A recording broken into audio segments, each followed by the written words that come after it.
A paz do Senhor, seja bem-vindo a mais um programa da Adna Goiabeiras. Mas antes de apresentar os nossos convidados de hoje, quero lembrá-los que o nosso culto das 19 horas começa daqui a pouquinho, você não pode perder. E hoje eu estou aqui com duas pessoas muito especiais para mim, que são o Celso e a Bruna. O Celso, além de líder dos Jovens Casais, ele também é componente do Ministério de Louvor, ministro de Louvor aqui da Adna Goiabeiras. A paz do Senhor Celso, a paz do Senhor Bruna, sejam muito bem-vindos. A paz do Senhor, irmã Thaís, tudo bem? A paz do Senhor, vocês, a todos que estão nos assistindo, tá? É uma honra poder estar aqui nesse momento com você, tá? Amém. A paz do Senhor, Thaís, a paz do Senhor a vocês de casa. Estamos muito felizes de estar aqui com vocês essa noite. Amém, glória a Deus. Antes da gente entrar na parte mais importante, que é o testemunho de vocês sobre o casamento, eu queria saber como que foi a conversão, o início da conversão de vocês. Celso, como foi a sua conversão? Você já conhecia Jesus desde pequenininho? Como que aconteceu o seu encontro verdadeiro com o Senhor? Eu estava no mundo, entendeu? Eu não vejo como eu estava desviado, não conhecia Cristo verdadeiramente. Quando eu me quebrantei nesse retiro, foi onde que eu conheci essa princesa aí maravilhosa, que hoje é minha esposa e mãe das nossas duas princesas maravilhosas aí. Celso, e neste momento que você estava ali no retiro, foi algo muito específico com você? Deus usou alguém para falar com você? Ou foi você e Deus? Foi um particular, um encontro que você teve com Deus? O Espírito Santo bradou no seu coração? Como que foi essa experiência? Uma irmã lá da Central, ela veio conversar comigo e ela falou assim, Celso, eu fiz uma oração e Deus falou comigo referente sobre você, que você tinha feito 3 pedidos para Deus. E Deus falou para mim, olha, fala para o meu filho que se ele quiser esses 3 pedidos, ele tem que vir diretamente falar comigo. E quando eu fiz essa oração para Deus, eu falei assim, Senhor, eu quero chegar nesse retiro aqui, eu não quero voltar ao mesmo, eu quero ser transformado. Pai, meu coração está aqui, é teu. E aconteceu, cara. Aconteceu as 3 coisas dentro do retiro. Foi uma de cada vez. A primeira foi quando Deus mostrou a Bruna. Eu corri para o quarto, ajoelhei e orei. Senhor, se for da tua vontade, o Senhor vai me dar a estratégia, mas se não for, você tira logo que eu não quero mais sofrer por causa de mulher. Aí eu orei, eu saí lá para fora, vi ela novamente. E assim Deus foi começando a montar algo ali para a gente se aproximar. O segundo pedido que eu tinha feito para Deus era filhos. Eu tinha um sonho de filhos. E quando passamos o quê? 2 anos, né, amor? Foi 2 anos, mais ou menos assim, 2 anos. E veio a nossa filha Lívia. E ali foi a segunda parte. E a terceira foi constituir a família. Constituir a família é você ter uma família sólida em Cristo. Deus poderia ter me dado a esposa, os filhos, mas hoje eu não poderia estar na igreja. Mas hoje, graças a Deus, Ele cumpriu isso, não porque eu mandei, não, jamais. É um pedido que eu fiz de coração. Quando o coração é quebrantado, Deus realiza e Ele faz melhor ainda, porque o plano dele é melhor que o nosso. Então tá aqui, minha maravilhosa, Glória a minha rainha. Deus. E você, Bruna, como foi o seu encontro com o Senhor? Então, meu encontro com o Senhor, na verdade, eu conheci a Cristo com 17 anos, através de um convite de uma amiga que trabalhava comigo. Ela era do ministério Cristo é a Resposta. E aí ela me convidava, e a gente não nasceu num lar cristão, né? Não tive este privilégio que hoje as minhas filhas, né, as nossas filhas têm. Mas fui conhecer assim despretensiosamente, né? Fui assim sem muita expectativa, fui porque ela convidava muito. Eu falo que o cristão ele tem que estar sempre disposto a evangelizar, porque eu fui fruto de uma evangelização de uma amiga próxima minha. Fui conhecer a igreja, gostei muito da igreja, gostei de como era o culto, aquela coisa tudo, não entendia como era sobre liturgia, sobre como que funcionava, mas e Deus operou ali, eu fui indo cada dia, cada domingo, eu fui indo, e eu tinha uma paixão, né, que era a dança no mundo, na parte assim, Celso que fala assim da parte sertaneja, então eu tinha muito vínculo fora com isso.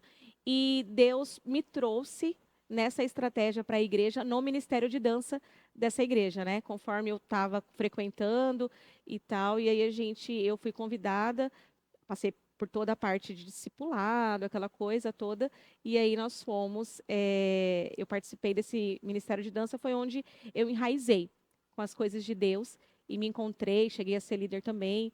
Então, assim, eu amava ali o que eu fazia. Glória a Deus. E vocês se conhecem ali no retiro da Adna? Sim, da Adna Central. Da Adna Central. E como que foi para você chegar na Adna? Porque, assim, aceita Jesus e fica servindo a Deus no ministério, só que o propósito de Deus era unir vocês dois. Sim. E a gente fica assim, meu Deus, como é que aconteceu tudo, né? Como é que chegou? Ah, beleza, se conheceram num retiro, um retiro de jovens, mas como que a Bruna vem para a Adna sem pretensão nenhuma, é claro, né? Que a gente Sim. vem para servir a Deus, para ser edificado, mas como que você chegou ali na Adna? Então, na verdade, ali na Adna, eu fui convidada também novamente por uma outra colega de trabalho, e essa colega me dizia por quê. Chegou um momento ali que eu estava muitos anos naquele ministério, e aquele ministério não tinha muitos jovens. Então, eu fui ficando jovem e eu fui sentindo a necessidade. Eu tinha 22 para 23 anos, eu comecei a sentir a necessidade de estar envolvida com a juventude lá na minha igreja, era tão pequenininha, que tinha 7, 8 jovens, não passava disso. E todas meninas. Então, eu estava pedindo a Deus assim que eu tivesse um vínculo, né? E ela me convidou. E aí eu fui na Super Sexta, que é da Juventude, ali da na Central. E aí eu apaixonei novamente pela igreja.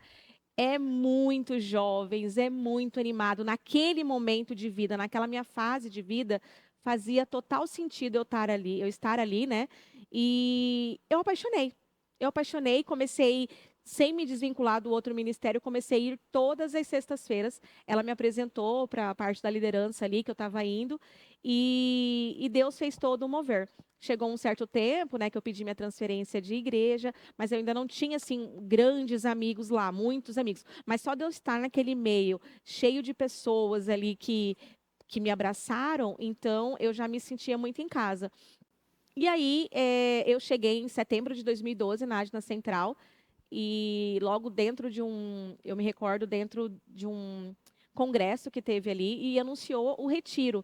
E eu sempre fui muito encantada com o retiro, só que os nossos retiros era da igreja inteira. E o retiro da Adna Central, no caso, era o retiro só da juventude. Eu me empolguei muito, ainda mais que era no hotel, no Pantanal e tal. Eu fiz a inscrição para poder participar, e foi ali que a gente se conheceu, porque era muito jovens, né? E Celso fazia parte ali daquela multidão de jovens. E depois desse momento que vocês se conhecem, já saem do retiro ali com uma pretensão de relacionamento, vocês se casaram. Demorou muito para esse casamento sair? Olha, Thaís, eu confesso para você que eu não queria que demorasse, não. Porque não é fácil, não é bom. É um conselho que fica para você aí que quer se casar, viu? Cristão. Então, assim, a gente já teve essa conversa e o que encaixou entre a gente foi o tempo. A gente não tinha tempo para namorar. O que eu queria, olha, eu quero casar, eu não quero namorar. Eu quero uma esposa. Então, se você aceitar, eu convido você para a gente orar e a gente ver se é da vontade de Deus mesmo. Aí ela foi lá, se derreteu toda, né, amor? Basicamente. Concordou, né? Para. Toda mulher é difícil nesse momento, viu? Mas, na verdade, nós nos conhecemos, fizemos a corte, né? Nós fizemos orações, Deus respondeu a mim, respondeu a ele, nos propósitos que nós fizemos ali daquela resposta. Ele me pediu em namoro, com 30 dias ele me pediu em casamento, com 3 meses nós oficializamos com um jantar na casa pastoral, o nosso noivado, e 10 meses de noivado nós casamos. E foi muito importante, nós fizemos, ele já não era um menino, nem eu, ele já tinha 30 e eu 24. antes do casamento, e nós fizemos a corte também no casamento, no noivado. Nós fizemos um propósito de não ter nenhum tipo de contato físico, só mão, nem beijo, nada. Nós nos beijamos no altar. Foi um propósito que a gente fez para que Deus operasse ali o milagre do casamento no noivado. Eu e ele aceitamos prontamente, então Deus se agrada de propósitos que a gente cumpre, né? Então, que a gente, ainda mais para formar uma família, que é um projeto de Deus, nós precisamos ter seriedade, né, para fazer isso. E nós sentimos muito isso na época da orientação, da liderança, da santidade para entrar dentro de um casamento. Isso não significa de você não ter tido nenhum outro relacionamento, não é sobre isso. É sobre você se posicionar a partir daquele momento que o Espírito Santo branda no seu coração. Então, se houver marcas ou algo do tipo, faça ali uma postura, faça ali um propósito que Deus com certeza recebe para você entrar nesse novo projeto que é o casamento. Thaís, eu vou roubar um pouquinho esse momento, porque eu nunca vou esquecer do que o nosso líder na época, que era o Bebeto, hoje ele é pastor Bebeto, ele falou bem assim para mim na frente dela e da esposa dele. Falou assim: Celso, você quer casar. Você sabe o que significa casamento, né? Eu falei assim: não, eu sei. Só que eu vou falar uma coisa para você que você nunca vai esquecer na sua vida, e você vai levar isso dentro do seu casamento. Tudo que acontecer de errado no seu casamento, a culpa é sua. Independente de qualquer situação, a culpa vai ser sua. Porque você é o homem da casa. Você é a autoridade do seu lar. Então, a sua casa ela tem que estar zelada e segura por você. Suas orações, atitudes, cuidado e zelo pelo que Deus está colocando em suas mãos. Então, isso daí para mim, Thaís, foi algo que pegou no meu coração. Foi uma coisa que marcou você. Marcou a gente, né? Meu Deus, né, amor? Sim. E também uma outra dica que ele deu, que eu também quero dar aqui, que serviu muito pra gente: ninguém nasce de parzinho. Eu não fui feita para Celso e nem Celso para mim. O que existe é uma união de propósito. E existe, para você que está buscando um relacionamento, existe crescimento. Se a sua vida financeira cresce junto, sua vida familiar, sua vida cristã, sua vida profissional, se você tem um crescimento dentro desse relacionamento, tem indícios de que Deus está com vocês.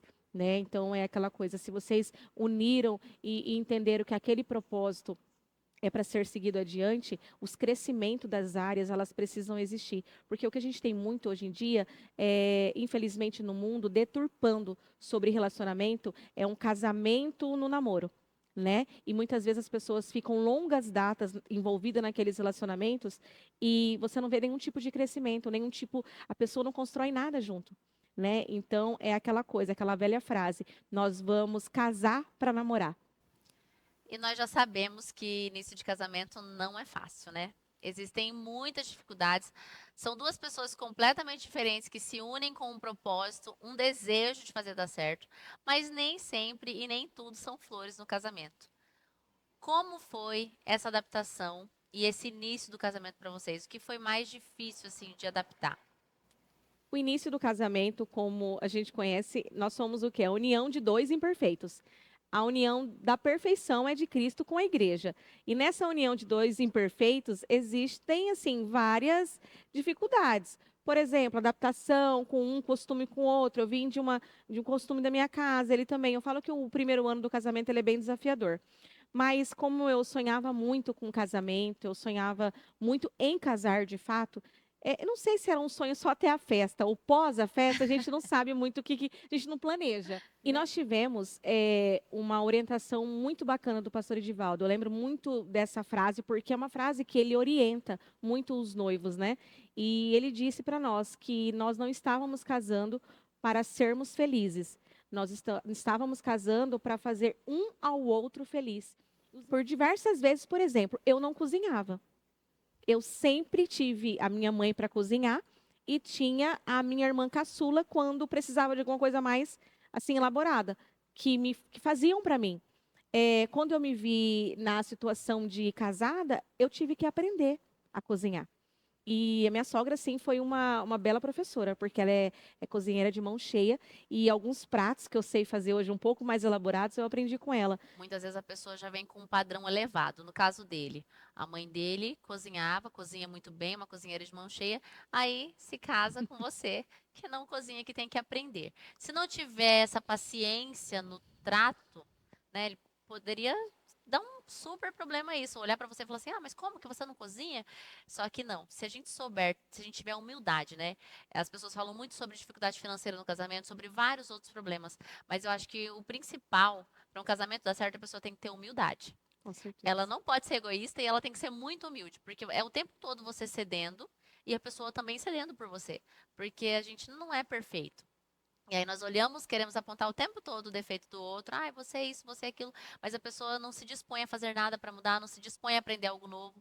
E naquele momento você precisou aprender algo novo para poder atender uma necessidade não dele, mas uma necessidade de vocês enquanto família, né? Porque você falou sobre a mesa. Jesus fazia muito isso de sentar-se à mesa. Mesa é comunhão. A mesa tem um significado muito maior do que simplesmente a comida, o alimento. A mesa também é alimento espiritual. A mesa também é um alimento de amor, né? Você está ali se alimentando não só daquela comida, está alimentando a sua família de memórias que vocês vão levar aí para o resto da vida. Nós tivemos, por exemplo, grandes lutas. Mas eu acredito que para a gente passar pelas grandes lutas, foi como você falou, o dia a dia, o relacionamento ele é formado pelo dia a dia. Então, se a paciência dele lá, uma coisa simples de eu cozinhar, a paciência minha dele deixar uma toalhinha fora do lugar, de uma pasta que às vezes me incomodava ficar aberta, essa cumplicidade nos ajudou a passar pelas grandes lutas. Por mais que ali naquele momento da luta nós demos uma estremecida assim com a parte espiritual muitas vezes, mas tivemos força para voltar para os trilhos novamente. E quem vê o Celso e a Bruna aqui, lindos, esse casal tão abençoado, não imagina que eles passaram por uma dificuldade no casamento terrível que quase culminou na separação deles. E o improvável Deus fez. Hoje, eles são líderes do Ministério de Jovens Casais, um ministério muito importante para a igreja, porque a família é o bem mais precioso para nós, e eles são usados para ministrar a vida dos casais que frequentam aqui a nossa igreja. E eu queria que vocês contassem agora um pouquinho desse processo, que deve ter sido muito doloroso, e como que vocês fizeram para sair deste problema, porque quando entra um problema no casamento, nós temos duas saídas: ou desistir daquilo que Deus colocou nas nossas mãos, ou lutarmos por aquilo, buscar ajuda, que é importante também buscar ajuda e instrução. E como foi com vocês esse processo de restauração? Eu e a minha esposa já estávamos praticamente separados, né? Nós dormíamos na cama, mas um separado do outro. E na época a Lívia dormia no meio. Então a gente não conversava direito, a gente um olhar para o outro já era discussão. E nessa época ainda eu trabalhava como motorista de aplicativo. Eu tive que correr atrás de algo, sendo autônomo, né? Eu precisava correr atrás de algo. E a gente já tinha conversado e a minha esposa, ela desistiu do casamento. Ela realmente desistiu. Ela falou assim para mim, ó, acabou, eu já estou vendo com o advogado, toda a situação de separação e tal, e você vai assinar, vai seguir seu rumo. Eu falei para ela, olha, eu não vou fazer isso. Eu não vou fazer isso porque quem está desistindo é você, não sou eu. Só que você faz o que você está achando e eu vou fazer o que eu estou sentindo no meu coração. E aí a gente saía para trabalhar, mas daqui não conversava, não se falava. Aí chegou um dia de manhã que ela me mandou um áudio, mandou uns 37 áudios aí, uns 37, por aí, tá quase 40. E falando disso, de divórcio e tal, desabafou tudo. E eu num posto de gasolina para abastecer o carro para mim poder continuar a trabalhar. E aí eu ouvi tudo aquele áudio e ali eu parei, fechei meu olho, orei, falei com Deus. Falei, Senhor, eu não vou desistir desse casamento, Pai. Eu sei que foi o Senhor que mostrou a minha esposa. Eu sei que houve um quebrantamento e eu não vou desistir. Agora, daqui para frente é com o Senhor. Eu vou fazer a minha parte aqui. E saí para trabalhar. Quando eu estava saindo do posto, a Bruna me ligou. E ela veio falar comigo, falando, chorando comigo, né? E ali eu cheguei, né? Quando ela terminou de falar, eu falei assim, ó, você falou tudo que você tinha para falar. É essa ação que você quer ter, ok. Só que eu vou deixar bem claro, a partir de hoje eu não quero mais ter essa discussão com você. E eu quero que você nunca se esqueça do que eu vou falar agora. Eu não estou lutando contra você. A partir de agora eu vou estar lutando por você e pela nossa filha. Então não é contra você, é contra o inimigo. E Deus é comigo. Ela chorou, começou a falar ali, até emociona, né, amor? Porque real impactou a nossa vida ali naquele momento. E ali eu saí para trabalhar o dia todo, ela ficou diferente. E a gente chegou, acho que no mesmo dia, mesmo à noite em casa, a gente conversou. E quando ela desligou, eu saí para trabalhar, eu liguei de novo para ela, eu falei assim, ó, esqueci de um detalhe para mim falar para você. Você vai pegar, você vai ligar para esse advogado e você vai pedir para ele desfazer essa papelada toda de divórcio, manda ele rasgar. A atitude que você vai estar tomando agora vai estar quebrando toda a ação do inimigo e você vai estar voltando a lutar pelo nosso casamento. Exatamente isso, né? Você vê que eu não lembrava muito bem dessa história nesse caminhar, porque é a visão do outro, né? E a gente tem que se importar muito com essa parte da visão. É o que marcou ele, que seria a minha decisão de fato, foi quando eu decidi que eu não queria estar mais casada, por tudo que a gente passou. Mas, de fato, foi um problema financeiro. Mas o que eu quero deixar de alerta aqui é que esse problema financeiro ele só aconteceu por desacordo. Ele queria algo e eu não queria. E quando não tem essa união neste propósito, obviamente não tem como Deus estar trabalhando nisso. Infelizmente, o sim que ele deu e o não que eu dei, acabou que o negócio aconteceu. E quando esse negócio aconteceu, eu acabei apoiando porque projetos, né? A gente quer o outro feliz, entra naquela linha. Então, como a gente quer o outro feliz, a gente acaba aceitando algumas coisas. E, infelizmente, não deu certo e tudo mais. E isso culminou na nossa, digamos, falência patrimonial, porque nós tivemos que desfazer de tudo: carro, reservas, casa. Então, até Deus trabalhar no meu coração de que eu teria que vender o nosso lar, foi muito difícil, Thaís. Eu, eu lembro quando a gente entrou no apartamento para comprar, nós profetizávamos no apartamento. Eu entrei, eu senti que era para nós. Nós moramos ali 7 anos do nosso casamento. E a gente está naquela situação de perder o nosso lar, porque era um lar, não era só uma casa, era um lar. Nossa família tinha uma história ali. E Deus aprove o Senhor trabalhar no meu coração. Nós tivemos muita ajuda de amigos nossos.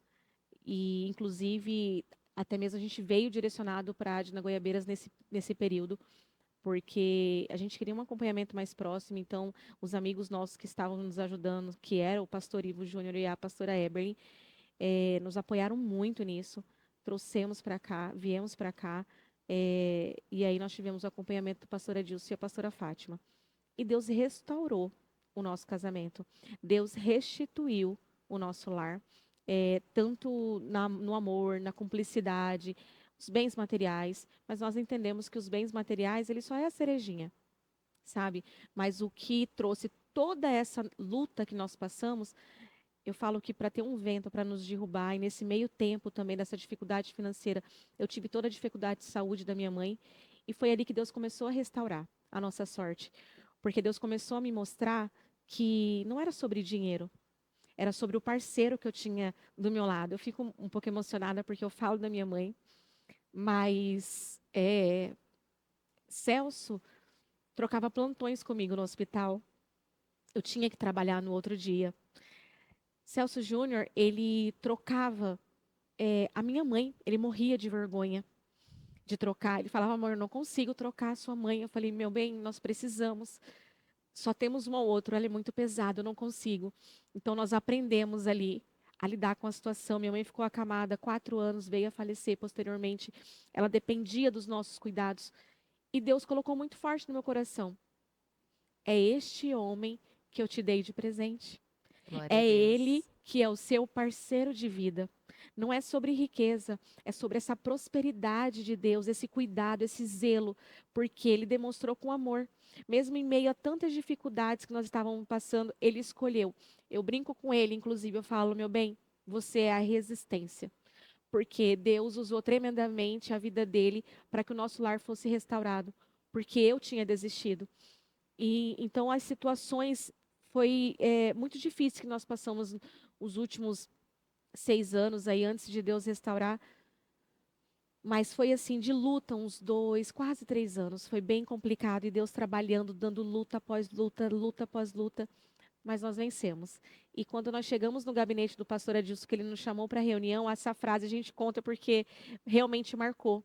Ele disse para nós: é, vocês estão sendo convidados para ser os líderes dos jovens casais. A gente estava num processo de recuperação conjugal. Ele nos acompanhava e dentre a lista de todos, vocês são a última opção. Mas Deus colocou no meu coração para que vocês fossem os líderes dos jovens casais. Nós estamos aí entrando no 4º ano de liderança, mais fortificados, porque trabalhar com a família, poder contar o nosso testemunho, poder reviver o que a gente passou, nos ajuda ainda mais fortalecer, né? Porque eu falo que se a gente conta as bênçãos grandiosas do Senhor, nos fortalece, nos traz à memória tudo que nós passamos. E lá em Romanos, no capítulo 5, versículo 4, fala, né, que nos gloriamos na tribulação, porque a tribulação produz a paciência produz a experiência, e a experiência produz a esperança. Amém. Então, vocês passaram por esse processo de adquirir experiência para hoje olhar para casais que cheguem para vocês falando, não tem mais jeito, eu quero me separar. E aí você vai dar um olhar de esperança, porque vocês tiveram todo esse processo na vida de vocês. E já estamos caminhando para o final dessa entrevista, mas antes disso eu queria que vocês deixassem uma mensagem, uma palavra, um aconselhamento, aquilo que Deus colocar no coração de vocês. Para você, homem, casado, esposo, tá? Ame a sua esposa como Cristo amou a sua igreja. Isso é o mais importante. Você, homem, não fica com vergonha não de você ser romântico com a sua esposa. As pessoas descobriram o quanto você ama ela.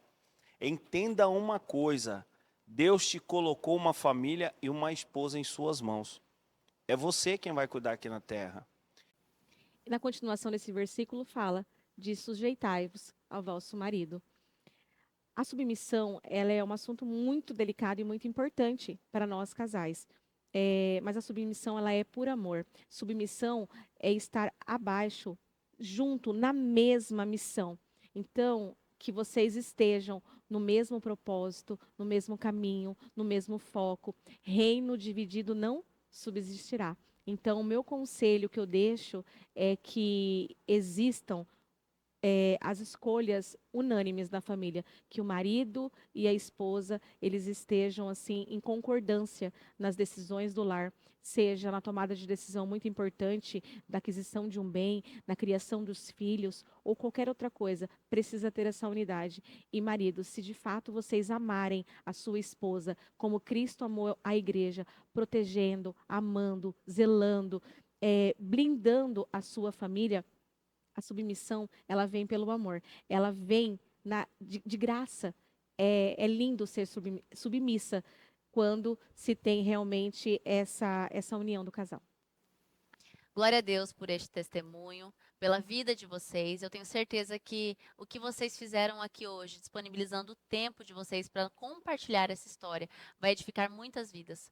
Pessoas serão alcançadas através da vida de vocês, não só por essa transmissão, mas eu creio que ainda mais, onde vocês contarem este testemunho, vidas vão se render ao Senhor Jesus e vão ter a certeza de que com Jesus e em Jesus é possível ter uma família restaurada, é possível ter uma família firmada na rocha, que é o Senhor Jesus Cristo. Que Deus abençoe grandemente a vocês, as duas princesas Lívia e Maria Luísa, e que esse projeto que Deus colocou na mão de vocês cresça e prospere cada vez mais, não só enquanto Ministério de Jovens Casais, mas enquanto Igreja do Senhor. E se você quiser rever essa entrevista ou perder o início dela, você pode acessar o nosso canal do YouTube. Aproveite para se inscrever e seguir também o nosso Instagram e nos acompanhar pelas redes sociais.